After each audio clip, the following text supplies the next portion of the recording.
Most people know that alcohol is not good for you, for your brain, your mind, all of that stuff.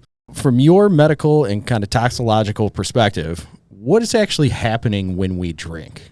The first part is the intoxication part. You're drinking and it affects your neurotransmitters in your brain in sometimes some ways that we don't quite understand the mechanism of how it occurs.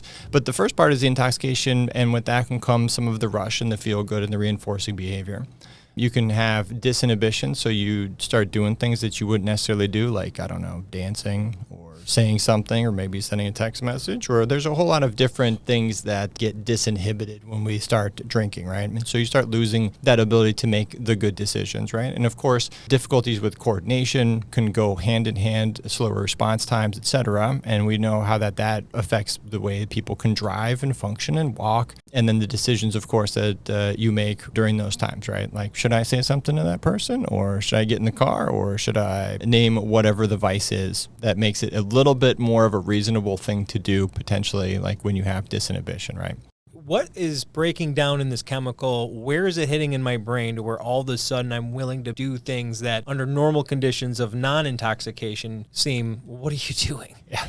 That's the disinhibition part. You have executive functioning that says, I shouldn't do this because I can walk through this and say that that's not a good idea, right? Like, you have a lot of protective thoughts that are in your brain. It's like, I probably shouldn't cross the road during a busy time, right? But maybe you drink some alcohol and you're like, I'm pretty fast. And right. I think I can probably do this, right? And just things that wouldn't make a whole bunch of logical sense when you're trying to have self-preservation thoughts. Those go away. They're starting to erode a little bit. And so that can make it easier to make those decisions. Like, I don't feel as embarrassed. I don't feel as socially inhibited. I don't mind doing some silly stuff or saying some silly things. And of course, like I said, dancing, I think, would be a benign manifestation of it for some people. Mm-hmm. And then getting in the car intoxicated would be like a really serious example for a lot of people. Or, you can come up with tens of thousands of things that you all have seen of things that seem like a good idea at the time when people are drinking. And then, as a hangover, there's usually like a lot of what happened last night going back over through your head, like, man, I said that, or I did that,